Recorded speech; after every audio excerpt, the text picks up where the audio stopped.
All right, Gonz has the tie out for the occasion. That's how you know it's a special edition of Dom and Gonz Sports Talk. When Gonz has the tie on, Gonz, how are you, sir, this evening? Coming straight from work. I'm excited for this.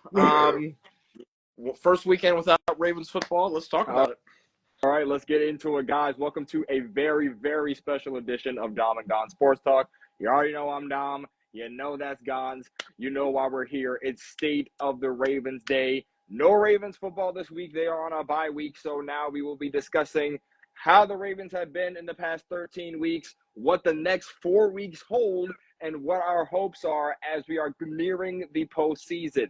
A lot of ups, a lot of downs, some highs, some lows. We're going to talk about all that here for the State of the Ravens episode. But before that, I want to acknowledge the fact that we will not be doing this alone. Ladies and gentlemen,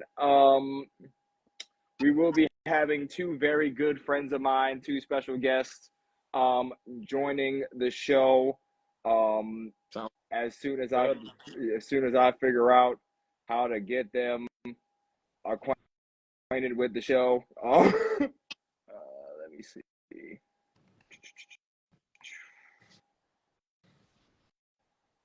So yeah, while he's doing that, talk about crazy bye weeks. I mean, 13 straight games, and then we have a bye. I mean, 13 versus 4. So I don't even know if you want to call it like the first half versus second half of the season because it's so lopsided. But yeah, we are now officially in Act 2 of the NFL season, let alone the Ravens season. So I don't know. I don't know how it's going to pan out. Talk about real quick. Thursday Night Football yesterday was pretty insane as well. Those Packers got swept by the Lions. Dan Campbell's got just balls of steel. Just continues to go forward on fourth down, and they're 12-1. I mean, they look like the best team in the NFC, maybe aside from Philadelphia, because Philadelphia has looked pretty dominant in their past recent weeks, while Detroit's kind of squeaked by. But nonetheless, 12-1. Packers fall to 9-4. That is a pretty crazy division. But yeah. It was a crazy game. Yeah, I just sent the invites out, so we're just gonna wait a little bit shortly. But yeah, it was a hell of a game on Thursday night. Packers Lions went pretty much tick for tat. Slow start for Green Bay. Yeah. Jordan Love, that Lions defense. That's why the Lions are probably one of the scarier teams in the NFC, because right now they're playing without 13 starters.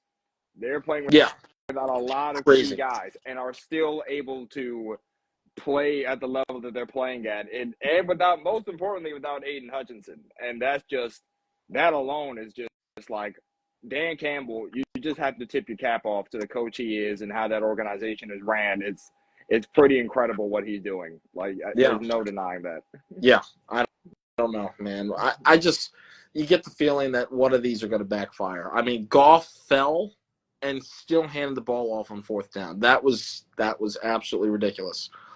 Do I need to send invites too when people get in here, or can you do it? I've tried to, I sent it to them directly. I think. Let me try. Somebody's in here. I wonder if that's him. It might be. I think that is him. Yep. All right. I think that might be him. I just sent him an invite too. So okay. If you want to pop in, there he is. Oh, there we go. Nice. The one and only. What's up, going on, guys? I want to thank you. First of all, everyone, I want to introduce y'all. My brother from another mother is Xavier Wherry, WMAR2 News sports reporter, reporting Ravens, Orioles, all that fun, local sports, all that fun jazz. Xavier, thank you for being able to join us today. We really appreciate you making the time to hop on with us today. No, hey, guys. I appreciate it, Dom. Of course, you are my guy. So when he asked me to do it, man, I was excited to do it. So, yeah, man, just always down to talk some football. You know it. Appreciate that. Awesome. Appreciate that. Well, sounds like a great person for the show. Yeah. Exactly. Yeah, man. Exactly. So we're still waiting on one of my other good friends to join. He's going to be another couple of minutes. So, but we could probably just get started with the line of questioning that we had, the topics that we want to kick off with. We'll let him join in a little bit later to discuss the topic. Gonz, I know you wanted to kick us off, so go for it. Sure. Awesome. Well, thanks again, Xavier, for joining. We really appreciate it. and can't wait to get started. So I know you've been behind the scenes. You know, you've been at the Under Armour Performance Center. You've been in the locker room. You've seen interviews. You've seen, how, the reactions, like the emotions going through the room. So let's start us off now. We're sitting at 8-5. Bye week is here. How is that locker room feeling at this point? Like, are the coaches seemingly on angst? Is there anxiety? Are they confident? Are they frustrated? And how is just the overall mood, atmosphere over there in Baltimore right now? Man, that's a great question. And it's so funny because pretty much this week, only coaches talk. So Harbaugh spoke on Monday, and then a plethora of other coaches spoke on Tuesday. This team is 8-5. You would think that they only had 1 or 2 losses heading into the bye. This team is ultra confident, man. The coaches have looked back. They reflected on the first 13 games of the season. They're not bothered by what has been going on, especially with Justin Tucker, right? Which is fans, Raven supporters, whatever you want to be. If you are invested in this team, you're worried about Justin Tucker. They're not. They understand he's a professional. He's been doing this for years and years. And so they believe he's going to fix it and he's going to get right. I mean, you even take a look at the defense, right? Early on in the season, major concern. They picked it up recently, right? And you could say with the 2 previous losses, Pittsburgh and Philadelphia, that wasn't really on the defense, right? So at least if you want to focus on that side of the ball, they've improved. Offensively, maybe didn't look as good as they have been last week against Philadelphia. Couldn't really punch it into the end zone, but obviously they have been a number 1 offense for the majority of this year. So look, this team, man, I mean, they're fired up. Even after the loss against Philadelphia on Sunday, Lamar, he was talking like he wanted to get right back out there on the field. He was extremely frustrated with the loss. Said his mom cussed him out after the game because he wasn't running enough, right, attacking the lanes. But I mean, like you could see, and he was using profanity throughout the press conference, but it wasn't in a bad way, right? Because he was just so, fired up, and he just knew that, in his opinion, he left some plays out there on the field. But I mean, like these guys, man, they are extremely confident in getting back out there and taking on the Giants next Sunday. And I mean, I have no worries about this team moving forward, especially with the vibes. If you're a big vibe guy, I think the vibes are still 10 out of 10. See, and I can appreciate that, or at least from that standpoint. I mean, from a team that I've been looking at for the past 13 weeks, they don't give the vibes of an 8-5 team. Like they feel like their record could be a lot better. But my trepidation with this team is it seems as though when one thing is going the right way, the other things won't always follow, right? So we haven't seen a lot of complete games from the Baltimore Ravens. I mean, you could say the Bills game was one of those complete games. Great offensive showing, great defensive showing. Tucker made all his kicks. He was fine. Broncos game, I would say that's pretty much a complete showing. I mean, held the Broncos to 10 points defensively. Offensively, we're scoring. Again, Tucker hitting some kicks. We're good. But I mean, Steelers game. Defense shows up, offense don't. Tucker misses kicks, we lose. Eagles game. I feel like defense showed up for a good majority of that game. Offense stagnant in that second half. They put up 9 points. We didn't see any more scores until late in the fourth quarter. Very stagnant offense, to say the most. I don't know, you guys, I would love to hear from both of you, your point of view on the Ravens not being able to put together complete games. And it is not like they're not capable of doing it. It's just they shoot themselves in the foot so many times. We know this team is capable of putting those games together, but they don't do it at a consistent rate. And that is very troubling nearing the playoffs. Yeah. I'll let you take that one, man. Well, I mean, we've sort of talked about this on some of our other shows. I think it's also just about the team you're playing, too. Philadelphia is no joke. I mean, Jalen Carter is that guy. Jordan Davis is that guy. And I just feel like that this offensive line, and it just – I don't know. It might be a coaching thing. I don't feel like we just braced enough for them, because we've gone with the same rotation ever since we found one back in week 2, right? We've had Falele now at guard, and, Makari out there at tackle, who had a pretty bad game against Philadelphia, as we've seen. But it's just I'm not sure, because this offense 1 week, like you said, is just an unstoppable, snowball, just rolling over people, and then you come over and then they have some problems. The thing about Baltimore that I think the best way to answer this would say they've got to be ready for counter adjustments. Like they got to be ready to get punched in the mouth, and that's exactly what Philadelphia started to do in the second quarter.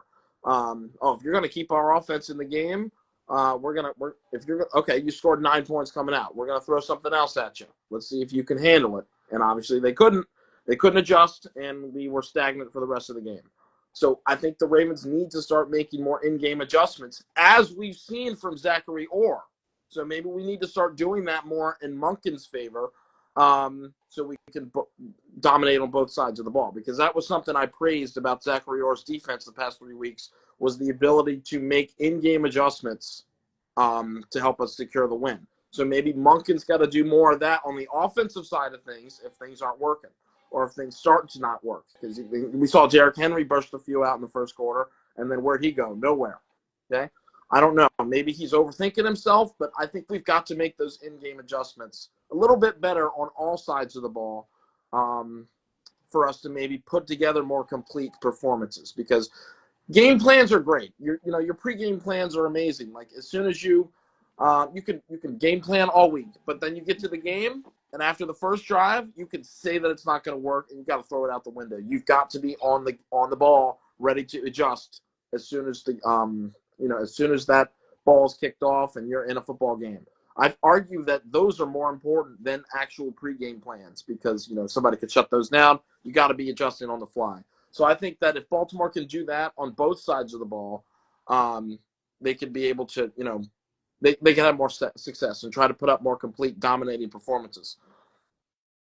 Yeah, I think that both of you make some very valid points. And I like the fact that, Dom, you mentioned it, they at least have put together a full game, right? Whether it's only against Denver or if it's only against Buffalo, right? But at least we have seen it happen before. And despite them not putting a lot of complete games together, they're still 8-5, only 1.5 or 2 games out of first place in the AFC North. So, you haven't been as good or as dominant as you were a season ago in the regular season, but you have better toys to play with, like Derrick Henry. This is the second year, obviously, under Todd Monken's system, and that defense is starting to come along. There are certain things that I really would like to see as the season ends, right? And one of them is your defense is really hitting its peak and hitting its stride, right? Like I really want to see you shine and thrive on that side of the ball as we enter into the final games of the regular season. So at least that seems to be a trend that's heading in the right direction. Special teams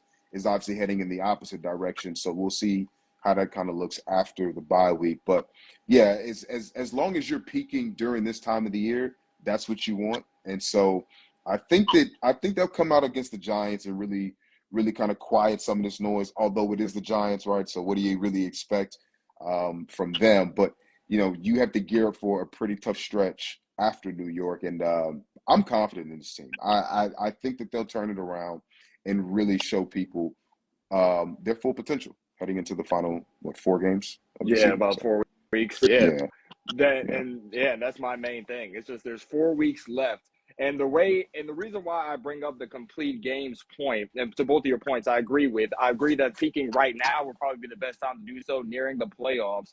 But my thing is like, I'm seeing these teams only have like the 1 or 2 losses, right? When you look at the Detroit Lions, when you look at the Chiefs, when you look at the Bills, like you look at these teams, and it's just like, no matter, it just seems as though like whenever one side of the ball is lacking in their regard, it seems as though that they can still find a way to come out and win games. You know what I mean? Like, it's just the Chiefs.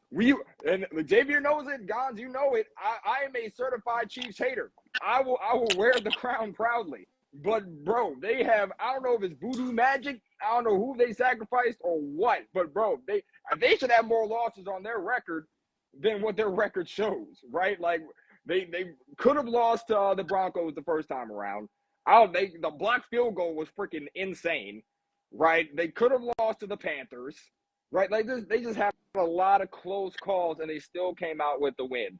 The Bills, we all were looking at them at first as like okay, they're here. Josh Allen is still Josh Allen, but they don't seem scary. Now they look pretty scary with Josh Allen taking the helm, and they're on a little bit of a winning streak right now.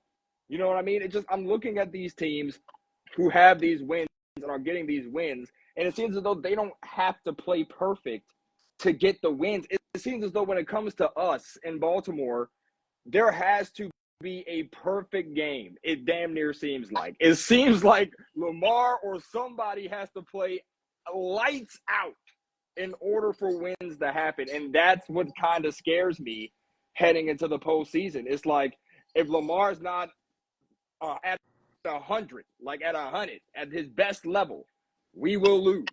That's just kind of what it seems like. And I saw a stat the other day saying whenever Lamar has like I don't know if it's like an under 114 passer rating or something like that, we're 0-5. That's You know what I crazy. mean? That's true. That is Exactly. absolutely insane. Exactly. Wow. You know what I mean? Like it really seems like in order for us to win games, Lamar has to put the cape on and say, F it, I'm gonna do it myself. And that's what scares me heading into this and getting close. We get close to the postseason. I mean, if you guys want to disagree, I mean, I'll definitely hush up about it. But I think I just had a lag spike for a second. But anyway, we're back. Here's the thing. We stressed about this idea of complete games. Can you guys kindly remind me what month we're in right now? We're in December. Final month, baby. Okay, so we are in, and then, okay, so December. Question number 2. What week are we in right now for NFL season? Going into 15 or 15. 14, Yeah, 14, yeah. Yes. Yeah. I'm just doing a little bit of a quiz real quick. That means there are 15 games worth of footage for all of these teams. Well, some 14, if you know what I'm saying, because of the bye weeks, whatever, yada, yada, yada. It's going to be harder and harder to put up complete games, I think, just because of the fact that we have coaching staffs and footage. So, yeah, Kansas City, they're not doing it. I mean, you want to talk about the other one of the high seeds in the AFC, and I hate to say this, Pittsburgh, they don't look like they're putting up complete games at all. I mean, one day they're scoring 18 points against us, then the next day they're scoring 44. I mean, you got the balance beam, pick one side or the other. I'm not as concerned about complete games anymore for the Ravens. I just want them to do what it needs to take to win the Super Bowl. I don't care if you win 3-0, 3 straight games in the playoffs, win the bowl, go crazy. So I think it's going to be especially hard to put together complete games unless you're just all out dominating the opponent, which is possible. And we could very well do that against the Giants because, you know, they're like Xavier said, they're the Giants.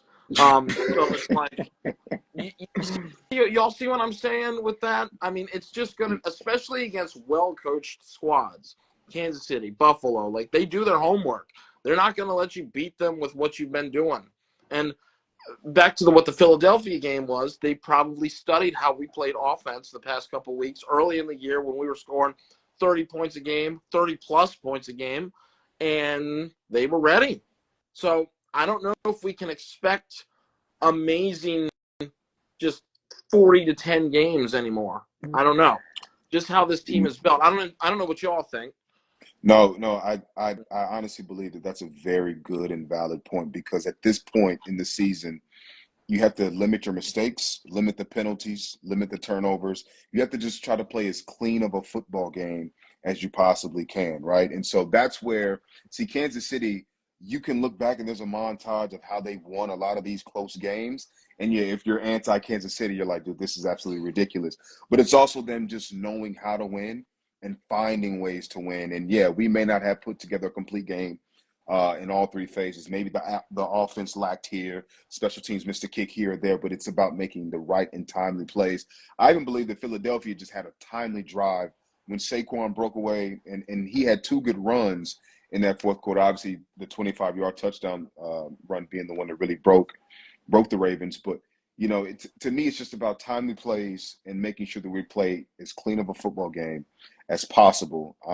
And then obviously to your point too, coaching, right? Because you have to make those adjustments as the game goes on. We walked into it. We had a game plan. You know what? It's not going to be the best way to go about it. Let's alter some things. And Bill Belichick was always a great halftime adjuster. So, hopefully that's something that Baltimore can do moving forward, because again, it's not going to be easy. After the Giants, Pittsburgh, Houston, Cleveland, there may be somebody after, if I'm No, I think Cleveland's last game of the season. Yeah, right. Yeah, Cleveland last game of the season. So yep. cool. Pittsburgh, Houston, Cleveland, all three games are going to have playoff implications at stake, right? And so obviously Pittsburgh is going to be bringing it. They're trying to win the division, host a home game. Houston's going to need that because they're going to try to win their division. And Cleveland, they just want to play spoiler. So, walk into these games knowing these are playoff games from here on out. You treat every single game, including New York, like a playoff game. And we'll see how the team goes from there. Bro, if that New York game is close, I'm going to Owings Mills myself. But before we move on, we have my other good friend here, my other brother from another mother, Travis, joining the podcast. Trav, thank you for making time, brother. We appreciate it. Nah, I appreciate y'all inviting me on, man. I'm definitely appreciative. Trav, we were just finished discussing the Ravens, their past 13 games. I brought up the point of the fact that I was a little bit nervous because I haven't consistently seen the Ravens put together complete performances throughout these 13 games. We saw it with the Bills. We saw it with the Broncos. But other than those two, unless there's one more I might be missing, but other than those two, I haven't really seen the team come up with complete performances. And I was just getting Gonz's and Xavier's counterpoints to that. How do you feel about that sentiment? And have you seen more complete performances than maybe I have?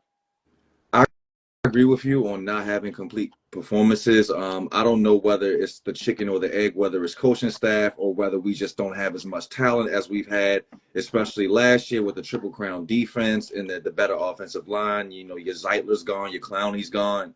But I think you and I have talked about, we've all talked about it.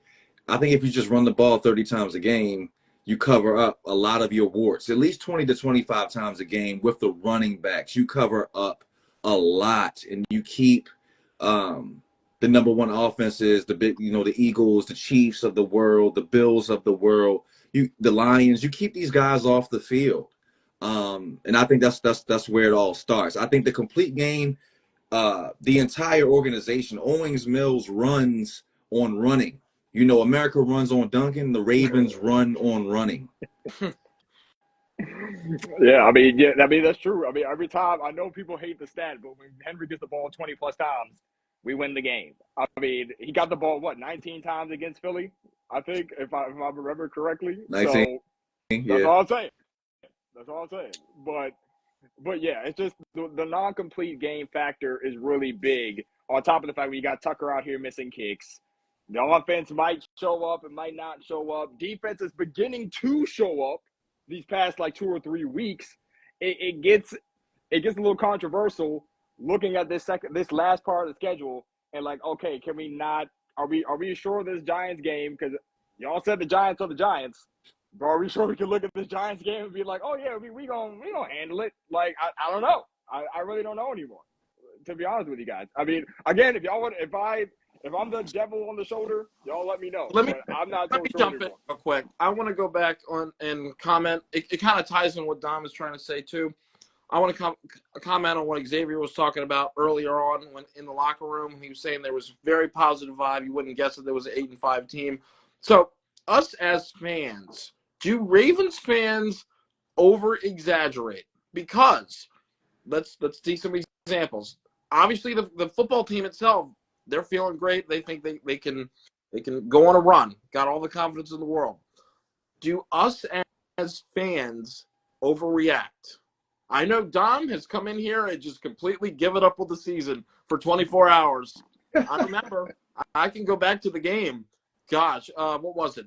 The Browns game. That was Steelers game. Season's over. That was Steelers game. Season's over. This is the same team. They haven't done anything to change. I'm done. I'm finished.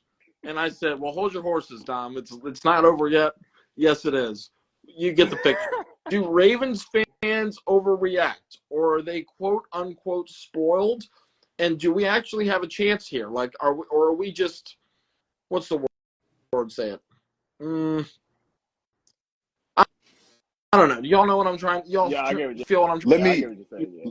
Okay, I want to say Yeah. this as the outsider, right, who just moved into the area in February, and I've gotten to know Trav and Dom and Ravens fans all throughout Baltimore. And I have a friend of mine actually in Alabama who's a Ravens fan.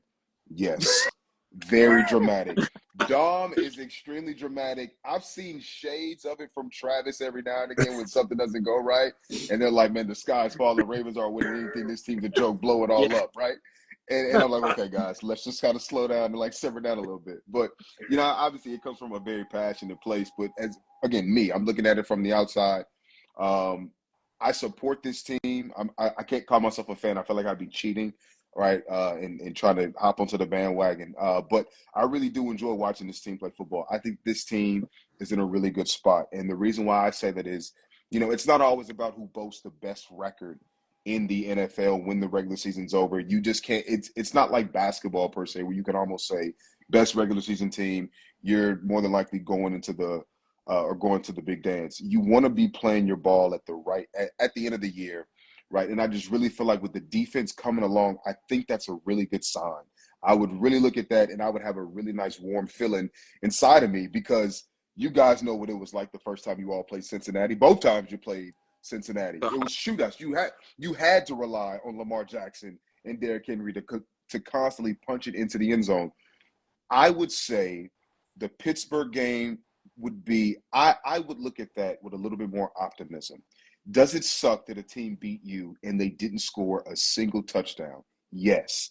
However, you all didn't give up a single touchdown, and that same team just scored 40 as you mentioned against Cincinnati. So it's not like they're inept offensively and that they're incapable of putting it in the end zone.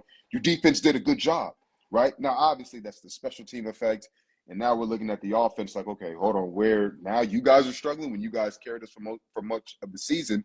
But Marlon Humphrey talked about it after the game. He was like, hey, listen, like, we're not pointing fingers at one another. There's plenty of games where the offense could have hated us in the first half of the season because if they didn't, pull a rabbit out of the hat, then who knows what the Ravens record will be, right? So thank God for the offense holding it down.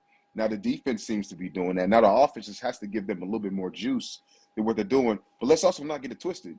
That Eagles team is really good. And they're the second hottest team in the league, right?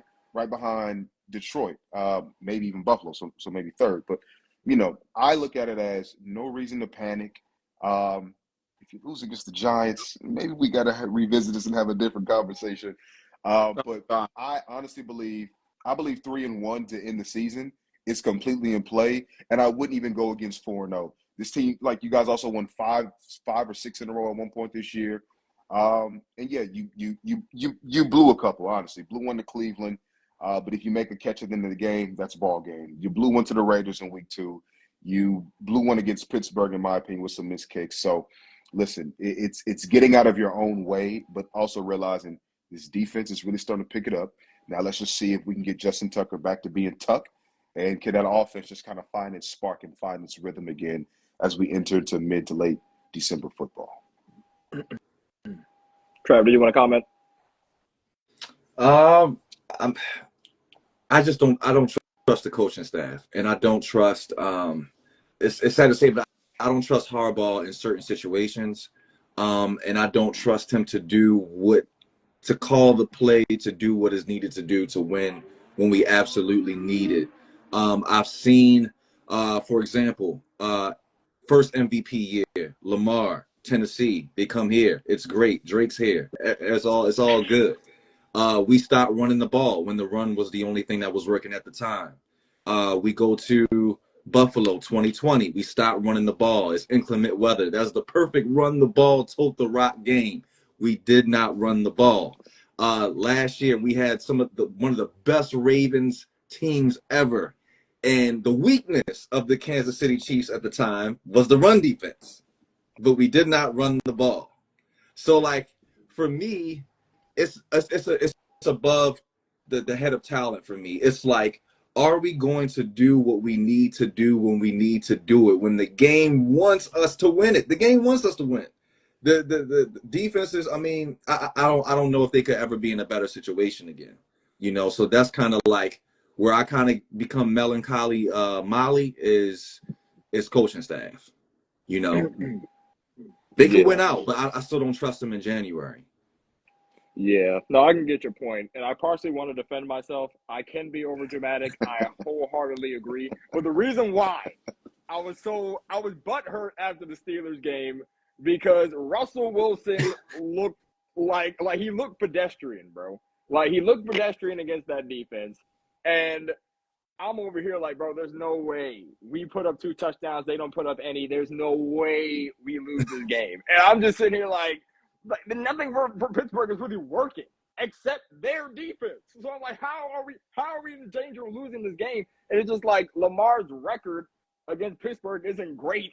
So they're going to hold that against them too. Like my thing was, it's like in order to get to the big game, right? In order to get to the bowl. I'm not saying Pittsburgh is necessarily going to be in your way because I don't know how the seeding is going to plan out by the end of the year.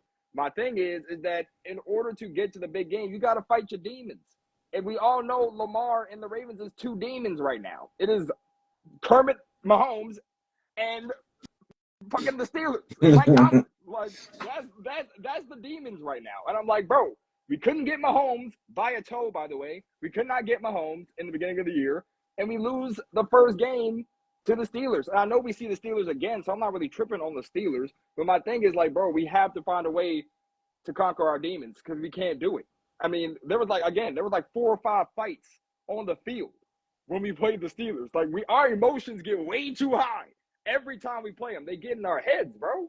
And that's why we keep losing games. Like, how many turnovers did we have in that Pittsburgh game? What, like 2, 3? Like, come on. Derrick Henry fumbled after 3 years? He doesn't fumble in 3 years. He fumbles against who?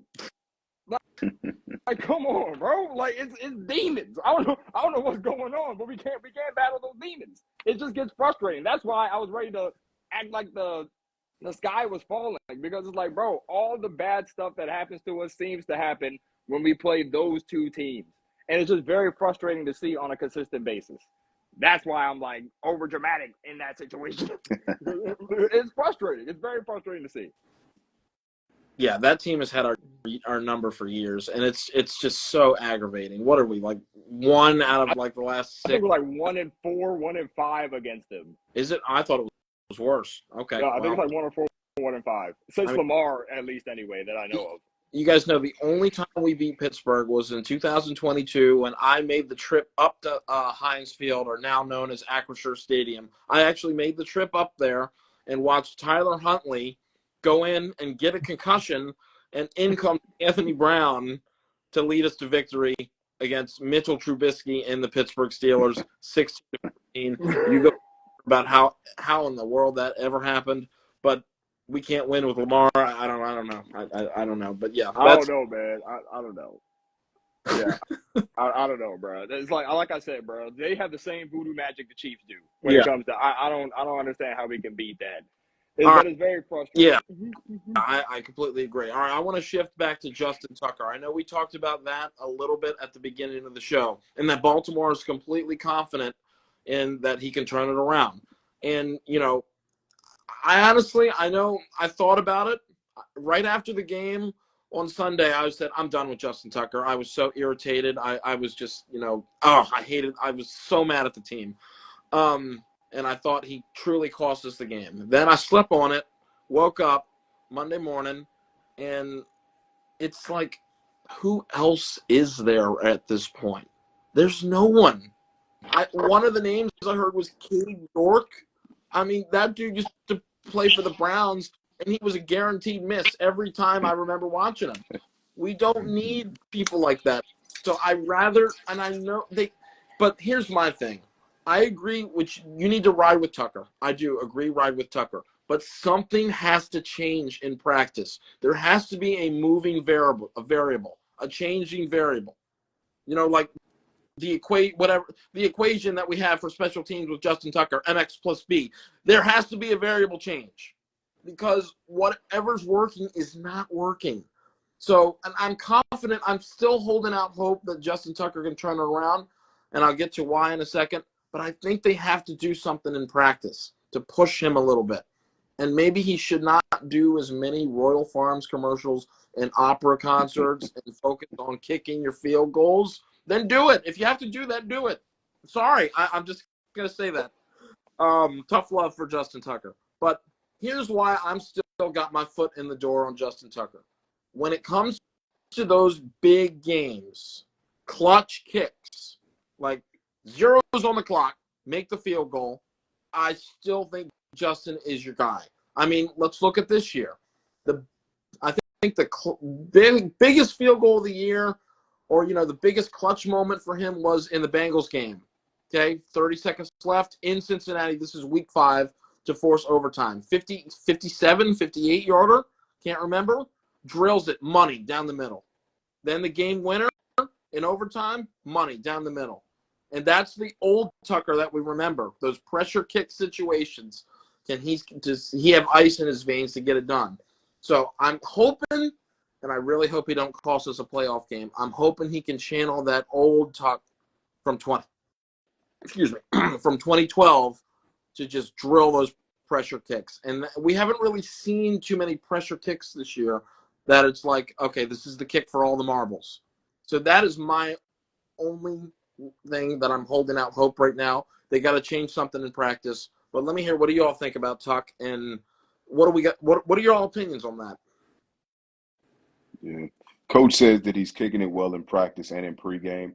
So as far as I feel like at this point it's mental with him, right? So you probably need to put him in a situation that makes him uncomfortable, or put him in a high pressure situation, just to kind of really see where he's at and to see if that's something that you can rely on come playoff time. Because I've told Dom and Trav, the worst thing that could happen, I feel like, to this fan base right now is you have Kansas City on the ropes. It's finally your time. You see it. You see a date in New Orleans set. You're already ready. Book the hotel, book the rent car, or rent a car, everything.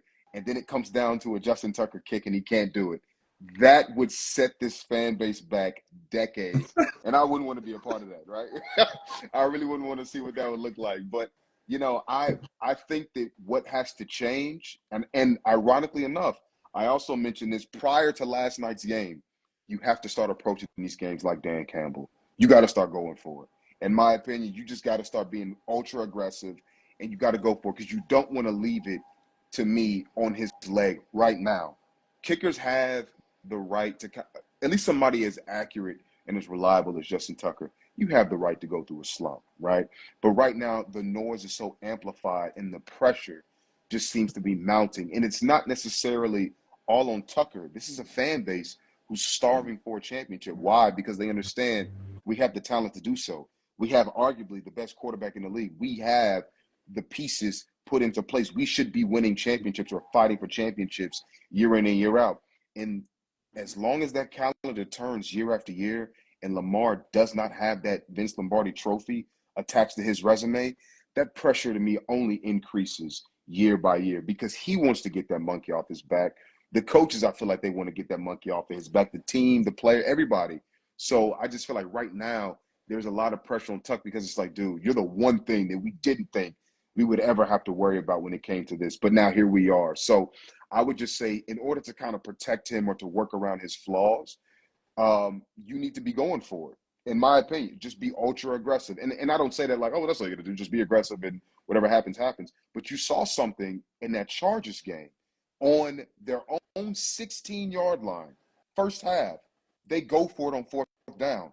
That's the type of offense, that's the type of mentality I want to see Baltimore have moving forward. Trav, any comment? Yeah, I want to piggyback off that and say you just got to build his confidence back up. Like, how they say with a quarterback who's going through a slump, you get the short throws off, the screen throws off. You know what I mean? Before you go to the Hail Marys, before you go to the long balls. Like free throws. Exactly. Like I think getting Derrick Henry outside, as far as like stretch runs and tosses to the outside early, only helps us put us in the red zone earlier and faster and more often, which I think when Justin Tucker does have to kick again, it's not that deep. You know, the Ravens are up by 9 points. They're up by 12 points. They're up by 13 points. And it's not like, oh, my God, we need you to make 3 straight because we can't punch it in. You know, like if the offense is doing what they need to do, when he does come on the field, it's not that deep. Even if he misses it, it's like, we would have rather you make it. But it ain't that deep at that point. You know what I mean? So if they're doing what they're supposed to do, and I mean, I gotta say about number 8, I will say this.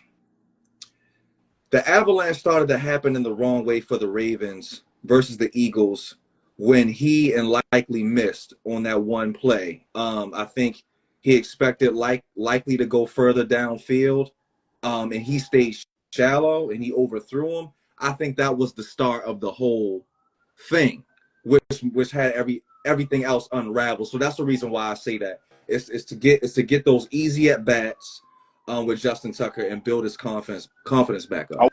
I want to ask Trav just one question right quick. Trav, so what about in a situation where now you're missing extra points, like you did on Sunday? Yeah.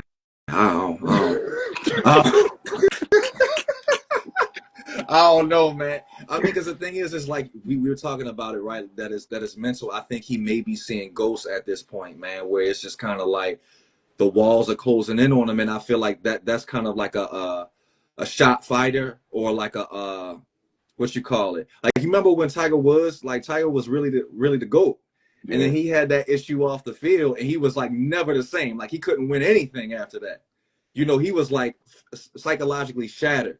I don't know what's going on in Justin Tucker's life, if there's anything going on, but he just feels shattered at this time. You know, Colt McCoy had a really cool, I'm not sure if y'all heard Colt McCoy talk about Justin Tucker, but he said Texas couldn't get anything going on offense. And I think he called his own number on like a punt.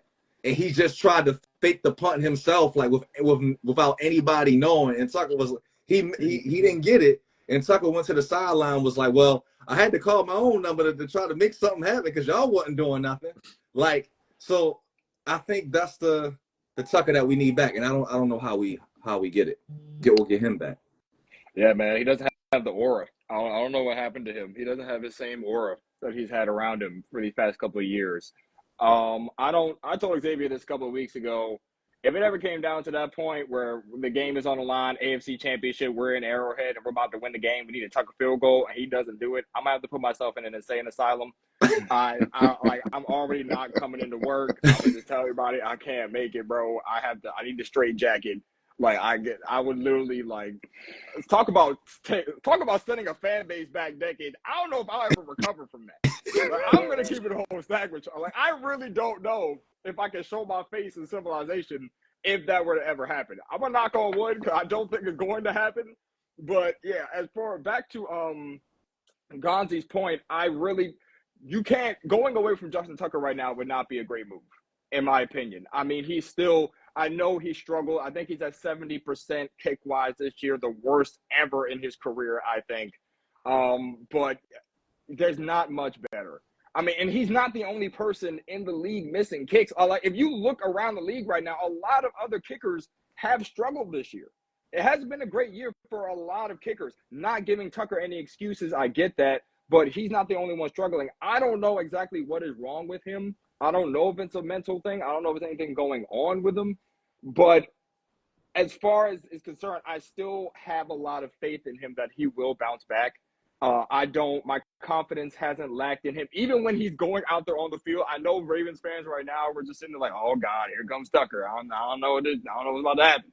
But for me personally, I still have faith that he's going to make it. Do I look at the field goal sometimes like, yeah, I do. But at the end of the day, I feel like you can't go away from him. I think he knows it, like the team. And I love how the team kind of like, they're not pointing fingers at him.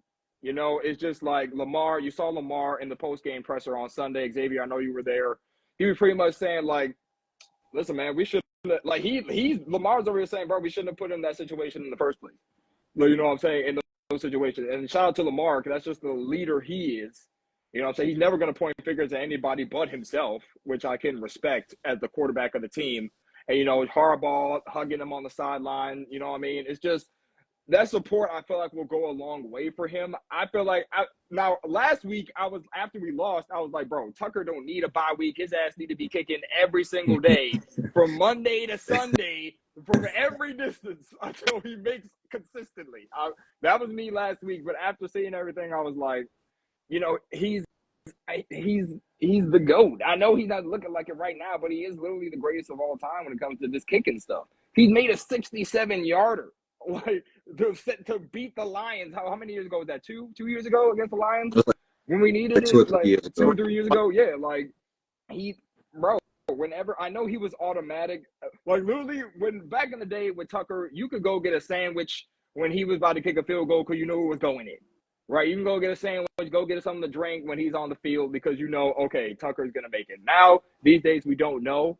But I think with this bye week and with him getting his mental right, 13 games is a strenuous schedule without having a legitimate break. But I think now to get his mind right, I think he'll come back in these last 4 games. And I think he's going to turn it around. I think he will be okay. All kickers go through slumps. I get that. So I'm holding out faith. I think he'll be fine.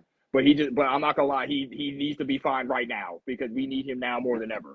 If we're gonna try to go for a bowl this year, we need him now more than ever. So I'm not trying to rush you. If it's a mental thing, I don't want to rush you. But please, sooner rather than later would be nice. That's the thing right there, though. Like, we can't keep waiting. That's why I was saying there has to be a moving variable because we just can't sit back and kick our feet up and wait for Tucker to reemerge because, we need these wins. We can't we got 4 games to play before the playoffs, and we need him to find himself now. So if there's anything we can do, I think the Ravens have to do that. They've got to take it because we don't know what's going on. I don't know what's going on, but we can't wait. I don't know about you, but I can't. I agree with what you're saying, except that one last part where we just got to wait and see what happens. I think, no, you got to be proactive right now. We need to get somebody out there just competing against him, maybe. Not to say start and take his job. Just, I don't know, something to just shake it up a little bit to get the scenario something, get a different outcome. I mean, because, for example, Eddie Jackson, Marcus Williams, garbage. What happens? They benched them. Sorry. My bad, but you know what I mean. What was the other thing? Offensive line in the first half, in shambles. The fans were going crazy. Like we were saying earlier, the sky is falling. What are we doing? They shift some people around, and then, we're winning. Woo, like Ravens fans are. There has to be something done here because when they've done some, they've done some roster shakeups, it's worked. It has. So they got to do something because, I can't sit here and just wait for Tucker to miss 25 more kicks before he can be like, oh, this is the problem. Oh, I'm better. You know what I mean? Maybe I'm starting to fall under that, that cliche of Ravens fans who are panicking right now as we speak. But you all know what I mean. But that's my thought. Trav, you had another point? Yeah, the main thing that scares me is that they're saying out of Owens Mills that it's a technique thing. Tucker saying, I'm missing them. It's not the holder. It's not the win. It's not the month. It's not the day. Like for me, is it like a technique thing or is it just that Tucker is just literally human and he's just going through a human slump? Like, I mean, we show up to our jobs every day and we're not 100% every day. We're not 90% every day. We're not 80% every day. There's some days where we just for lack of a better terms, drop the ball or miss the kick, quote unquote, in our situations when we're called upon to do whatever. As far as technique goes, that kind of worries me because unless y'all can tell me something different, the shape of a football hasn't changed. The weight of a football hasn't changed.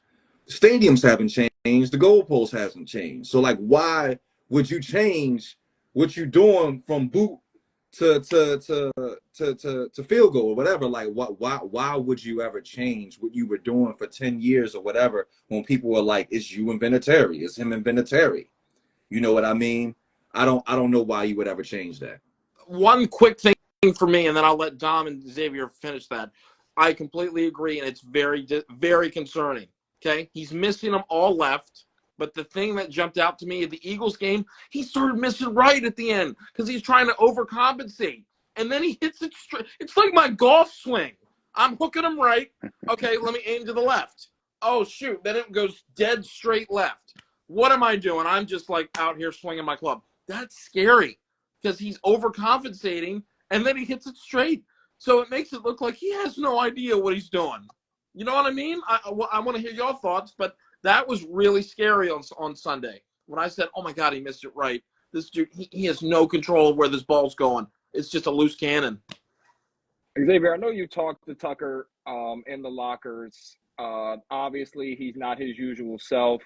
From what you've heard from what he said and how the team is perceiving him now after we're 13 games in, what are your vibes with it? And do you feel like he has it in him to turn it around for these last 4 games?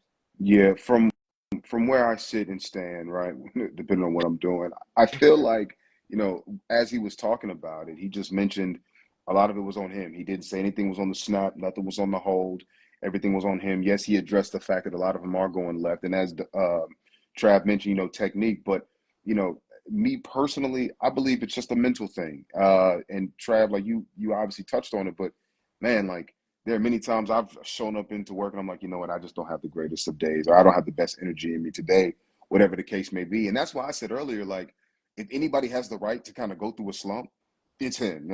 He's the most accurate kicker that this league has seen, one of the best, if not the best, depending on who you want to ask. But, Gonz and Dom, like you guys also mentioned, like, something's got to change, maybe bring somebody else in there. Harbaugh said, him and Ozzie have spoken. If somebody out there was better, they would bring them in. But they've looked. No one out there is better than who they have in their locker room. So they're going to ride with Tuck.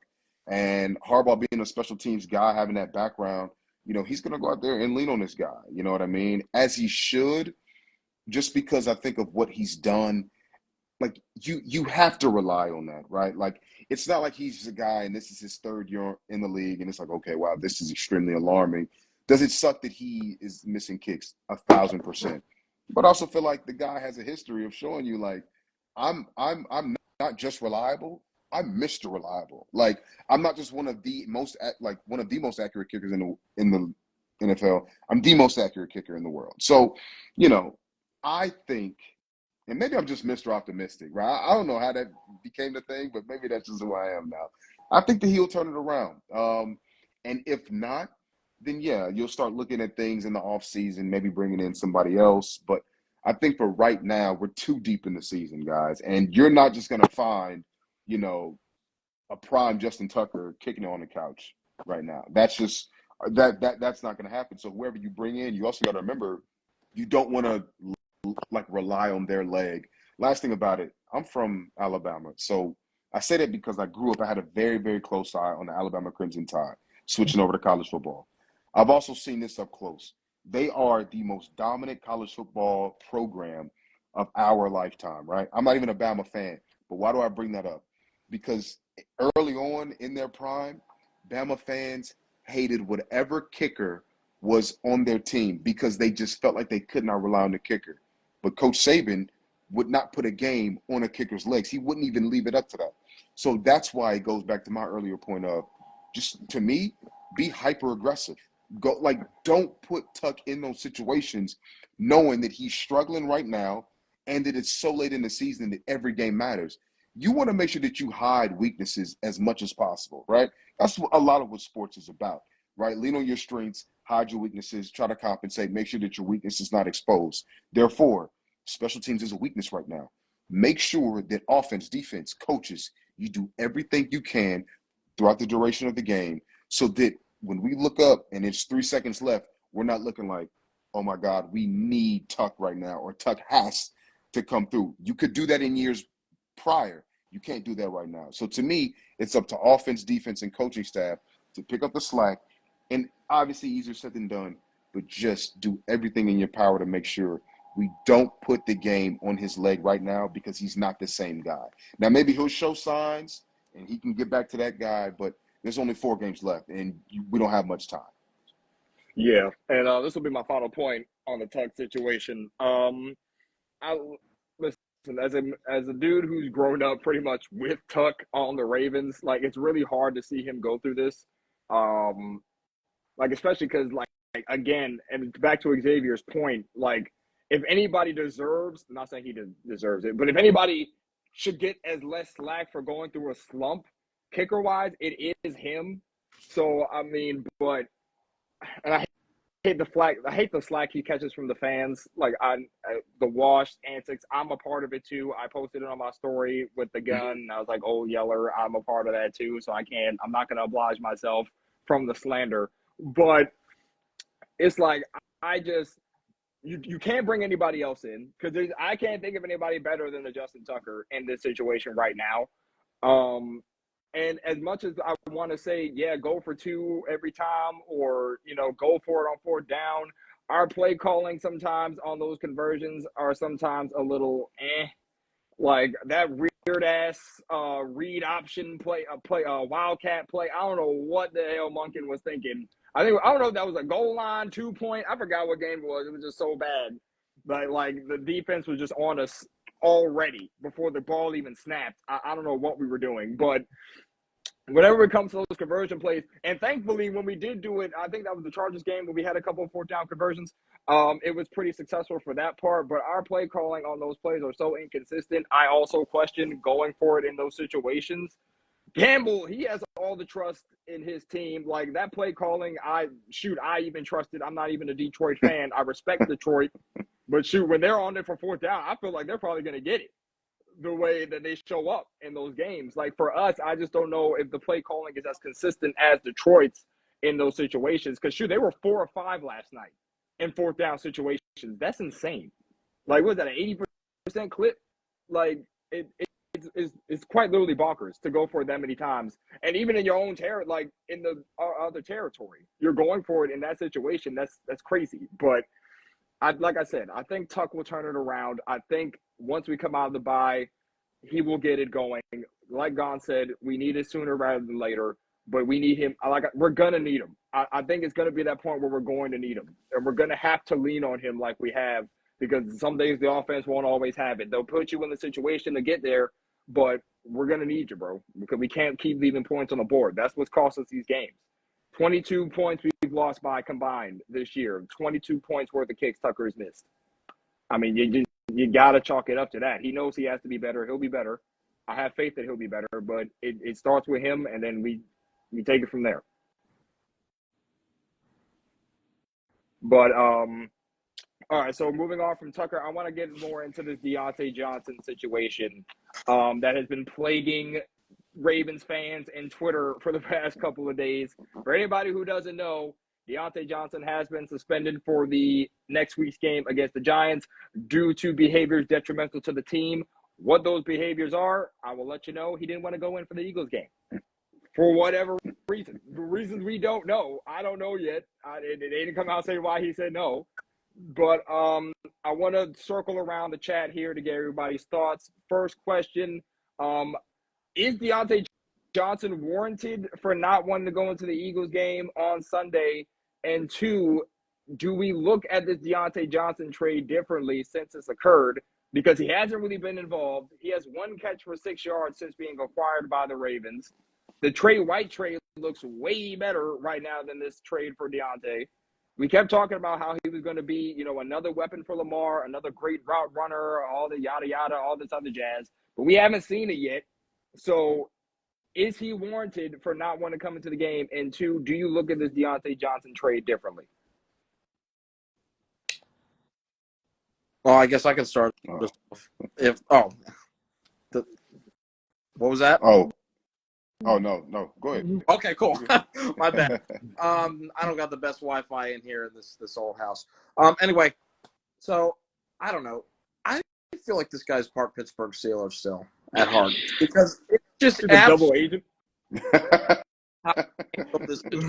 I'm sorry. Okay. All right.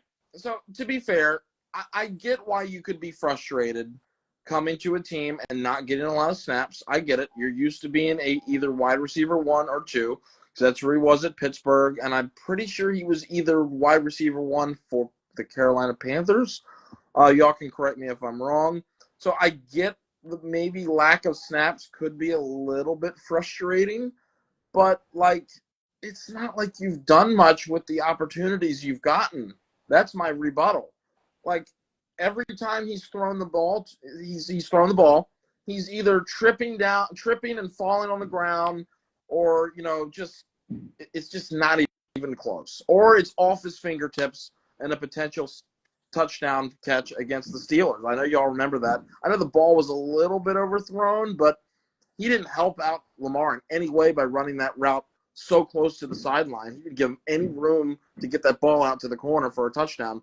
But he hasn't made any really big splash plays when he's gotten those limited opportunities. Okay, so why do you expect more snaps if you can't even make the opportunities of the limited snaps you've been given? And then here you go.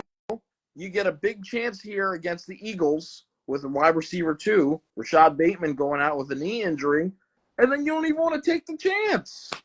So I don't really understand what's going on through Diontae Johnson's mind, except that he's still part of the Steelers. I mean, there's just no real excuse for – I mean, you're complaining about lack of snaps. You haven't done anything with those limited snaps. And then here's your big moment to go in and prove people wrong, and then you just throw a hissy fit and turn your head and go sit down.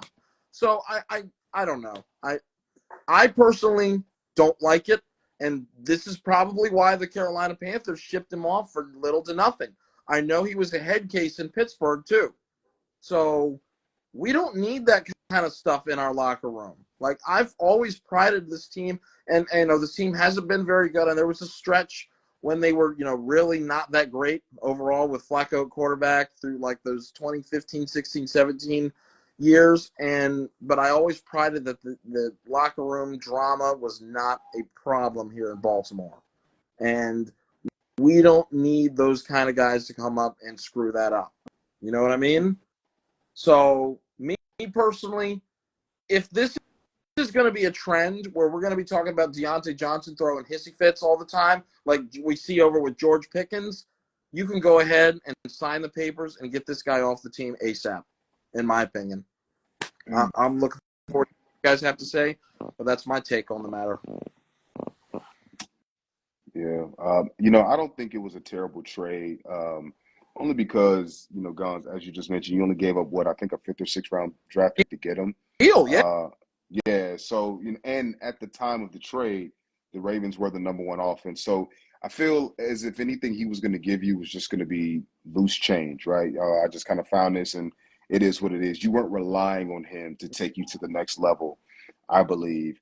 As far as not wanting to get into the game, growing up playing basketball, I've been in some of the most embarrassing situations that you could imagine, having to come into the game in garbage time, knowing that you're not really going to produce or do anything memorable, but they want to get the other guys out of there, right? At the end of the day, when you sign up for sports, you just kind of got to take the good with the bad. You know what I mean? So what type of teammate would I be if I say, nah, coach, I have it my way. I'm not coming in. That's a bad look. I feel like no matter what level you are or what type of player you think that you are. So, it's unfortunate that he has put himself in this situation, because I think he could have been a really good addition to that offense. Again, I don't think that they need him necessarily to go to that next level. But I was telling Trav and Dom, his skill set, and this actually may have just been Trav, but his skill set to me would have been perfect for that Eagles game.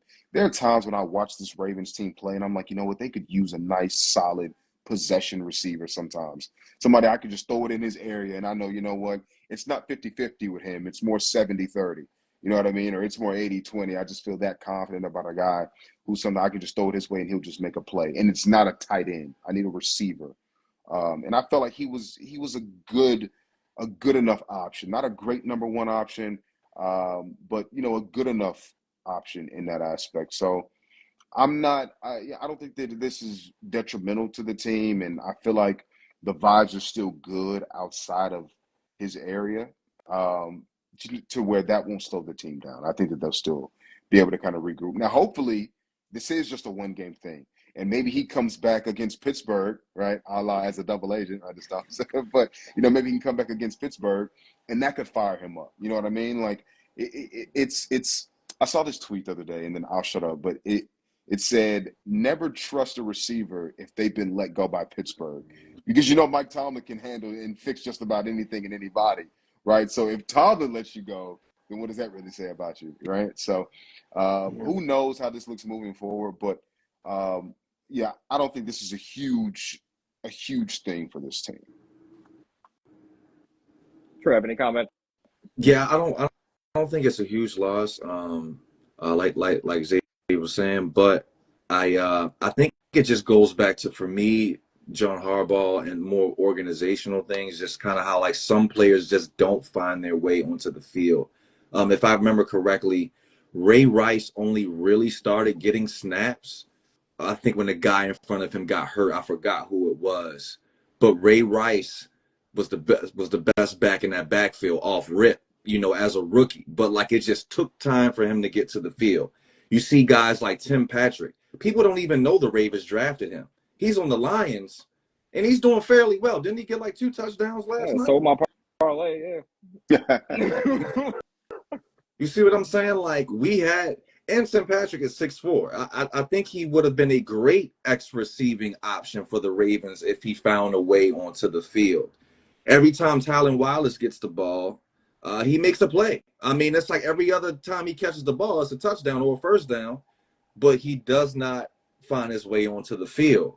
I just feel like this is another time where John Harbaugh, I don't know, he has like these politics or a hierarchy or a kind of Game of Thrones game he got going on between players. I don't know what's going on, but just the right players don't find their way onto the field. I say all that to say Diontae would have been a great receiver to help take the top off of defenses, just like you expect Zay to. But like, I think he would have been a great guy to just you send him on a route down the field. You lob it to him to see if he can go and grab it. Granted, he hasn't looked great, like y'all said, in some of the opportunities he's gotten, but like, he's a playmaker, and I believe that he could take some of Aguilar's snaps. You know what I'm saying? Especially with Bateman going down. Also, where's Tez Walker? I believe Tez Walker should be in there. So I kind of see both avenues.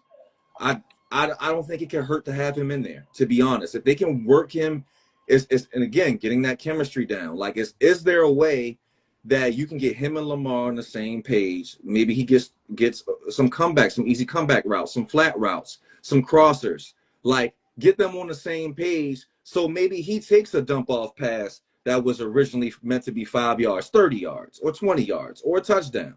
Like, can we make that happen? Because I would rather do that than cut him and he goes to Kansas City, or he goes to Buffalo, or he goes to somewhere where we don't want him to be. Yeah, I mean, to that point, with Diontae, I was talking about this the other day, I can see both fronts, right? I can see the reason for his frustration. Obviously, when you are in a contract year, you're playing for a contending team, and you want to show that you can be a piece on a contending team. Obviously, there's going to be some frustration that you're not on the field and you're not getting those passes. On the other hand, though, when your number is called, you got to go out there on that field. I'm sorry. It feels as though you're getting paid. You're living the dream right now, right? There are hundreds of millions of athletes who want to play at the professional level, right? You're living their dream, and you're refusing to go into the game when the team most likely could have needed you to go out there. When Bateman goes down, you could have been there. Maybe you could have been a difference. We will never know now, obviously, but it's just when your number is called, you got to go in the game, bro. I understand your frustration. Trust me, if I feel like I have enough talent and I feel as though I can make the mark on a team and I want to be out there and I'm not, I'd be frustrated too. I get that. But when your number is called, like Trav said, and you get the opportunity to get out there and make a difference, why I'm going to take every opportunity I can get. Because right now you're showing teams that if things don't go your way, you're not going to go out there. You're not going to want to play. So how does that look on you when you're looking for money next year? How does that look for you when you're going to look for a job opportunity next year? You know what I mean? Like, it's not a good look. Like, I understand your frustration, but it's not a good look for you to not want to go out there and play when the team could have used you, could have used your veteran presence, could have used a good route runner, could have used, as Xavier said, that possession receiver to go out there and make plays when we needed against a stout Eagles defense.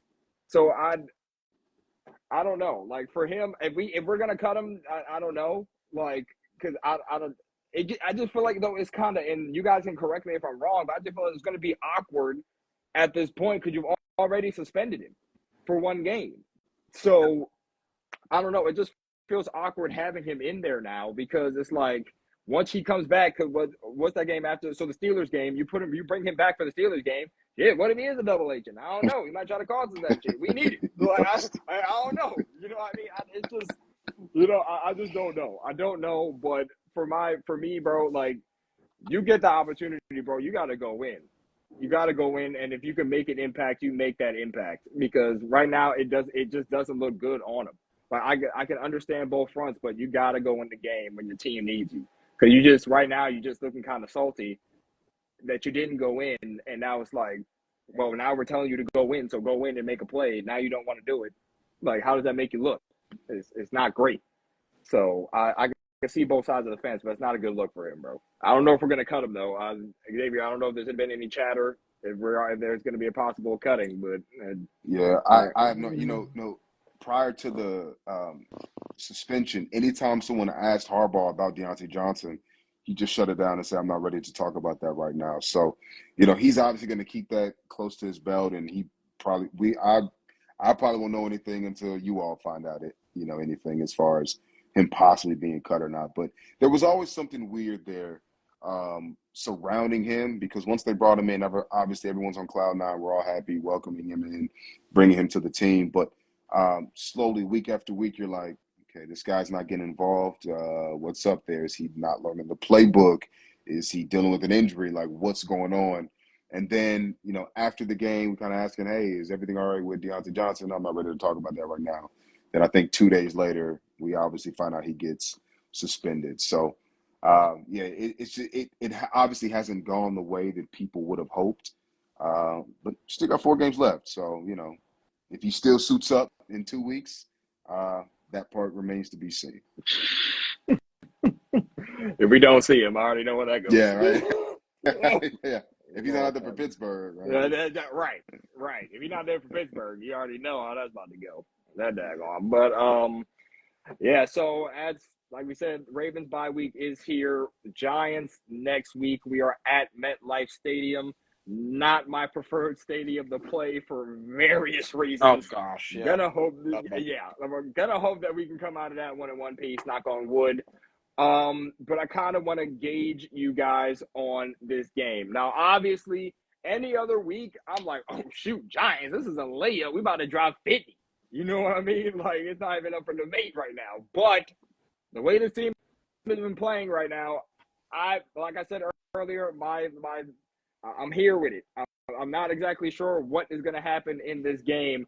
I want to hear you guys' thoughts. How do you feel like the Ravens are going to handle this Giants team? No Daniel Jones. Is Tommy Cutlets starting at quarterback, but still a great defensive line, good defensive front against this offensive line who did not play well against that Eagles front on Sunday. How do you expect the Ravens to handle this team? Gonz, we'll start with you and work around. Cool. Keep the same order, nice and easy. So this will be, honestly, I guess you could coin the term get right game for a team that coming off a loss. Honestly, I don't want to take any chances. I don't want to flirt with losing or anything. Just get the job done at this point, okay? As long as you look like a decent team doing it, take it, okay? If you only win 23-17 or 24-17 or 28-20, I don't care. We've got to win games now, okay? We're down almost 2 games to the Steelers. Any hope for the division rides on these next 4 games, okay? So I just think that this is a get-right game for us, and we just need to win it however we can, okay? And, coming out of the bye week, we've seen John Harbaugh-led teams look a little lethargic coming out of the gate. We've seen it. So I wouldn't be completely surprised if the Ravens have another slow start to the start of this game, and it might be 0-0 going into the second quarter, or if we want to go to halftime, maybe 7-0, 7-3, something that's not a lot of fireworks. But honestly, this game, and I'll keep it short and sweet, you just got to win it. You're clearly the better team. You have 8 wins, they have 2. Go in there, take care of business. Handle your business and move on. Okay? Don't let anything trap game, nothing of that creep into your mind.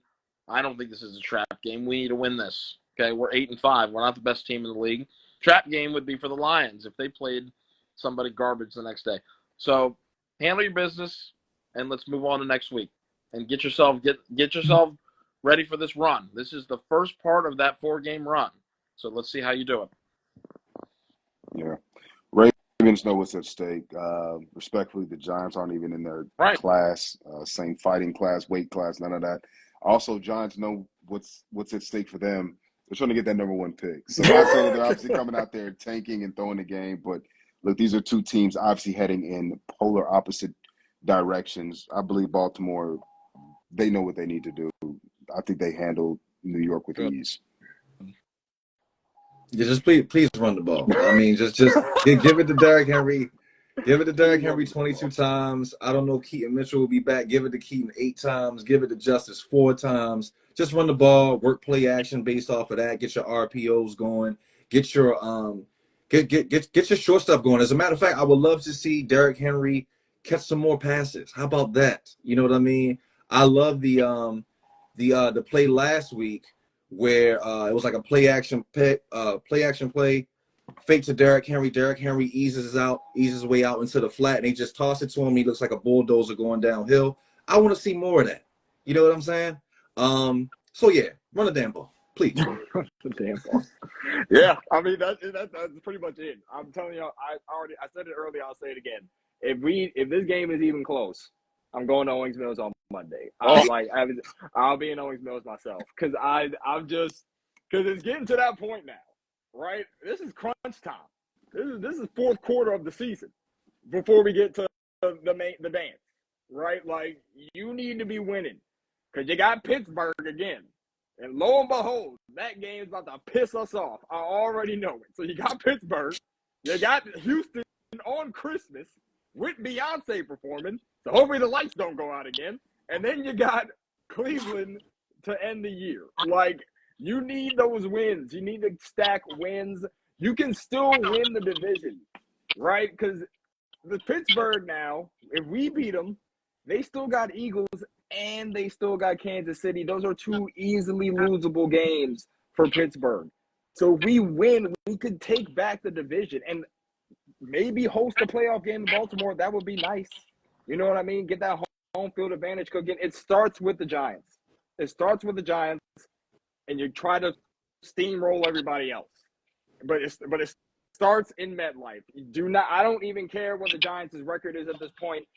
Do not play below these dudes. Get them out of here. Blow them out of the water. Don't tap dance around them. Get them out of here. I don't even want to think about the Giants coming into this week. Get it done, please. Like it's not rocket science. I love how you guys are all. I'm the only one cautiously optimistic. So I love all y'all think we're gonna steamroll them, and I hope y'all are right. That would be wonderful if I could just watch a stress-free football game. But I'm just going by recent history. I know how this team is. We think we should blow somebody out, and then it ends up being way closer than usual. And honestly, right now, I don't care. We need the win. Would you rather have an ugly win or a pretty loss? Ugly win for me every day of the week. Ugly win. I'll also take the ugly win. Yeah. So I'm going to steer this to probably. I think we're going to start winding down a little bit. It is getting a little bit late. Before we wind down, I have one quick question. Has there been any word on Keaton Mitchell and why exactly he's not getting those snaps in game? Is he still battling that injury that he's still recovering from? Like, is there? Because we haven't seen him. Like, he was on kick return. He got that one snap when that first game back, and we have not seen him since. So is there anything going on with him that we let's let them answer that because we don't know at all. From that standpoint, Xavier, has there been any new word? Yeah, somebody asked Harbaugh, was he dealing with some setbacks to the knee? And, Harbaugh just pretty much mentioned, he came off of a very serious injury, and kind of when he's ready is when he'll be out there. So we speculate that it's still something going on with the knee and maybe with the rehabbing process. Maybe he's not feeling 100% because that's kind of what he alluded to when he answered the question, but he didn't fully answer the question, if I remember correctly. I don't think my memory is playing tricks on me right now, but I just think that it's something with the knee because when he was working his way back and he was at practice, Harbaugh said, "I feel like this could be a three-headed monster." What we have here with Henry Hill and with Mitchell, so I just believe there's something going on with that knee. Obviously, it was a terrible injury a season ago, so may not even really get to fully see him right this season. But hopefully he can kind of find a rhythm. I would like for it to be against a team like the Giants, but also kind of want to prolong his health right and see him play for years to come. So it may just be one of those things where we just don't fully get that three-headed monster that Harbaugh was hoping that everyone would get to see. Okay, because I was just honestly very curious on why you don't want to have a weapon who is literally like lightning out there. From what we've seen, at least like from last year, the plays that he can make, and if you want to keep Henry fresh for the second half, and you don't want to run justice every play, switching those guys out, like I feel like isn't the worst combo if you want to give Henry some rest and get him ready for that second half. Like I never really understood why we haven't seen him yet. Now I kind of get it if he is still working his way back slowly but surely. Because again, that's going to be another weapon that we could need, or want probably more, but also need in the playoffs if and when we get there. So I'm hoping to see him on that field pretty soon because I know I love seeing him play. Yeah, and that's kind of what we were talking about in post game the other day too. I mean, and you've got this chemistry going with Hill and Derrick Henry, and it's just like inserting this guy off of this major knee injury. I don't think it's necessary yet to have to give him tons of carries, but it would be nice to see him get going. But to your point about seeing him years to come, that's what we really want. Next year he could be full go. We don't want to rush people back. And have them just not be themselves for a while because we've seen what happens when Ravens rush people back, rush running backs back. It's not a good sign, as, yes, I'm referencing Mr. J.K. Dobbins and hoping he gets well soon for those Chargers. So why don't we head towards one of our final questions of the day. And this is the one where I've been waiting on this one for a while, and all of us have made some really great points, especially our guests, so thanks again for joining. So last question to close it out. We've come full circle, 8-5 at the bye. I want to know your confidence levels with this team moving forward. Can they win a Super Bowl? Can they go on a run? So can you give me your confidence levels between a 1 through a 10 for the offense, 1 through a 10 with the defense? By the way, 1 being no confidence at all, and 10 being the most confidence in the world. So I want confidence level. I would like confidence levels for the offense, the defense, and then a general overall consensus. So 3 total. Can this team go on a run? Okay. So we can start. I don't know. How about we reverse it this time? We'll go Dom first. Okay. So you said offense, defense, and in general? Yeah. How are we feeling? Are we confident? I think offensively, I'm still feeling confident. I'm at like an 8 offensively. Okay. The Eagles game lowered it a little bit only because I still need to see us be able to make offensive adjustments a little bit more. I think that will happen as we get to this later stretch of the season. I'm feeling about an 8 on the defense. At first it was about a 9 because of how much we were scoring. I'm sorry, on the offense, sorry. Because of how much we've been scoring and how consistently we have been able to put points on the board. But I'm going to leave it at an 8 just because I need to see us a little bit more. Defensively, I'm at about a 6 or 7. Honestly, it was bottom tier at first because we couldn't stop a cold with NyQuil. But now we're able to finally, get it together a little bit. We're putting together good defensive drives. The Eagles game gave me a lot more confidence because, offense – like that Eagles, you hold that Philadelphia offense to 22 yards in that first quarter. That's a big ask for an offense that high powered, even without Devontae Smith, who again is a dynamic receiver. Don't get it twisted. But to hold that offense to that many yards, Jalen Hurts only had 119 passing. It wasn't a lot available to him when he did pass. A.J. Brown tore us up a little bit, but other than that, it was not much going on. Barkley was the main factor. But this defense is starting to gain my confidence a little bit. I'm going to have to see it more consistently. In general, I think my overall confidence in this team, I still believe we can make a run. I'm not giving up on us yet. I know a couple of weeks ago I was not saying this, but the season is fluid, as Stephen A would say. The season is fluid. Things change. Mindsets change. You know what I mean? Like, I can go with the wind, you know, so I still feel like we can make a run. If y'all see me next week if we look questionable in the Giants game and I'm talking trash, ignore me.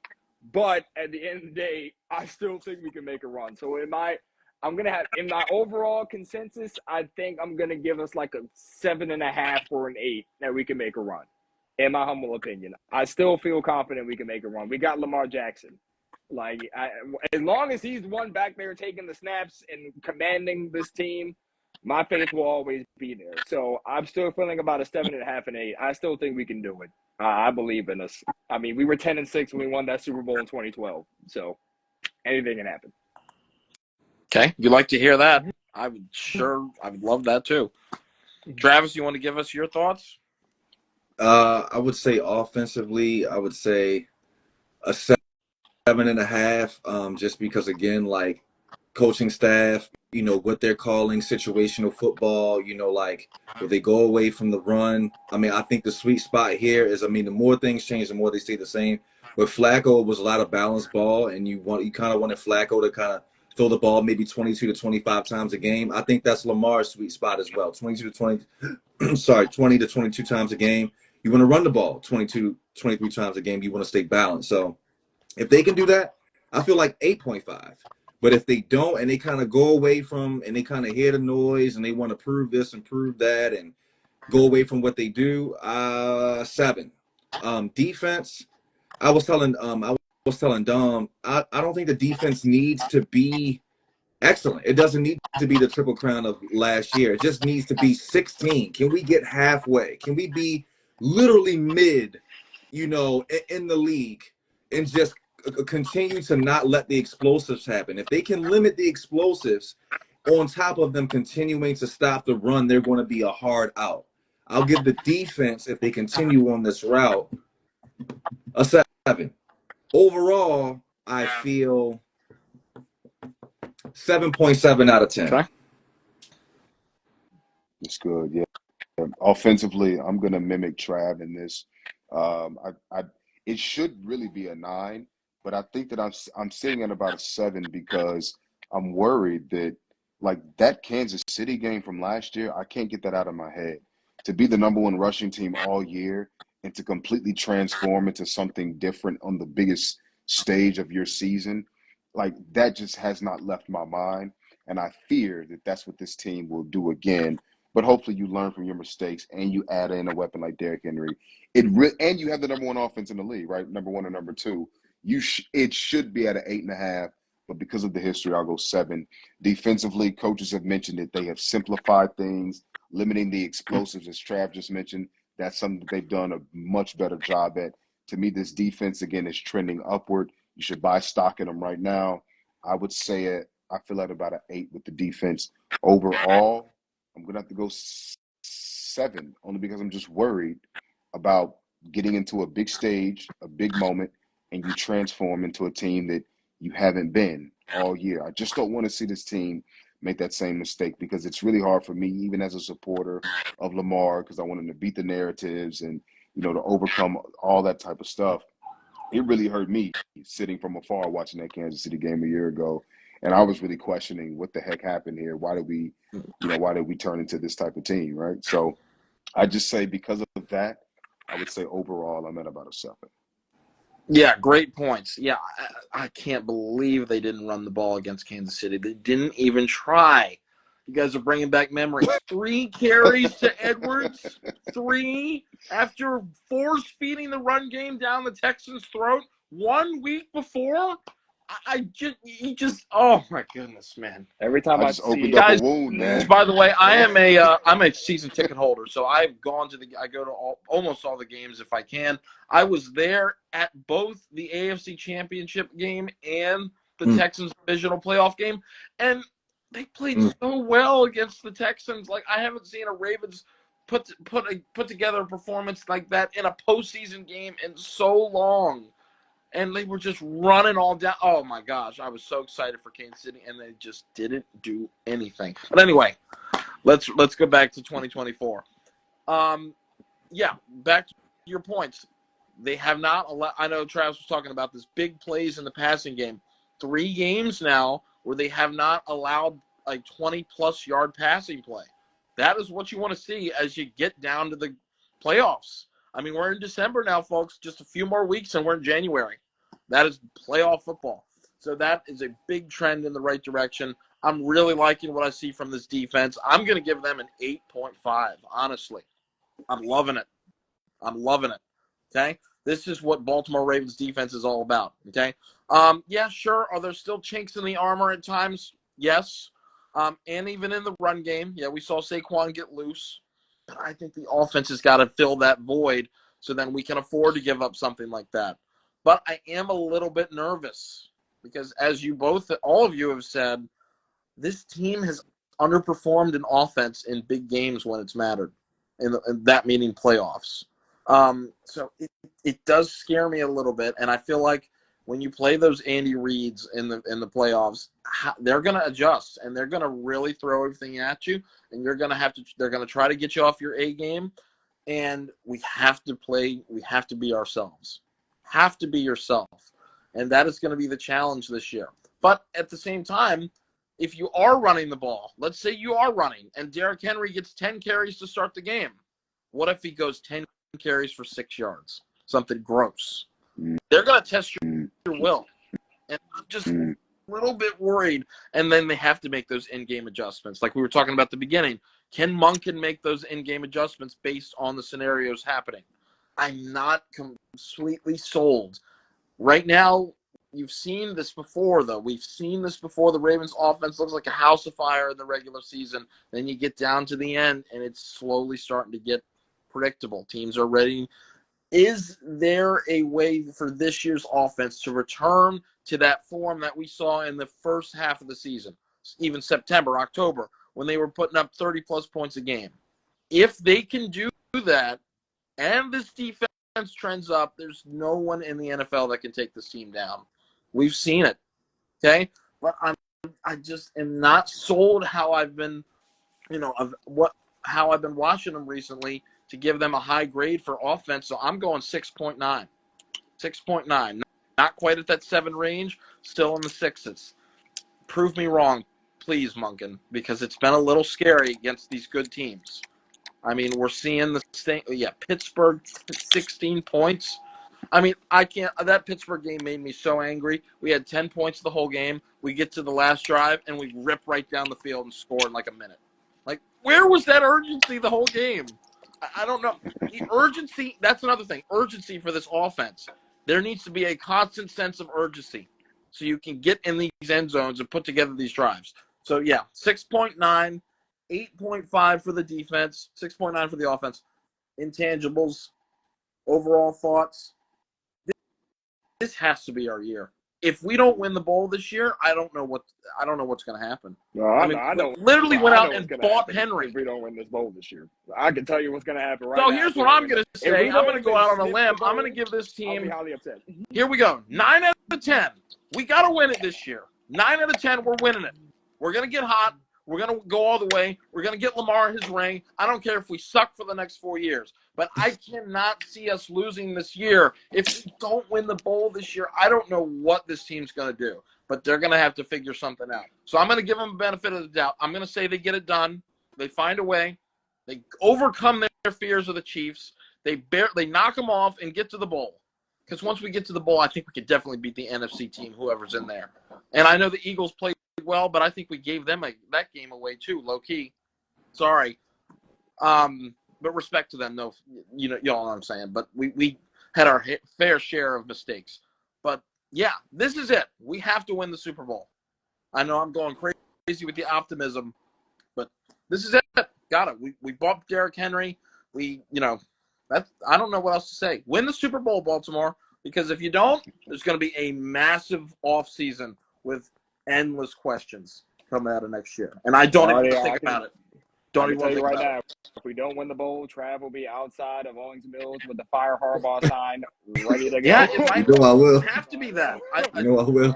Our Fire Harbaugh sign will be ready to go. But no, I think it's fine. The team will.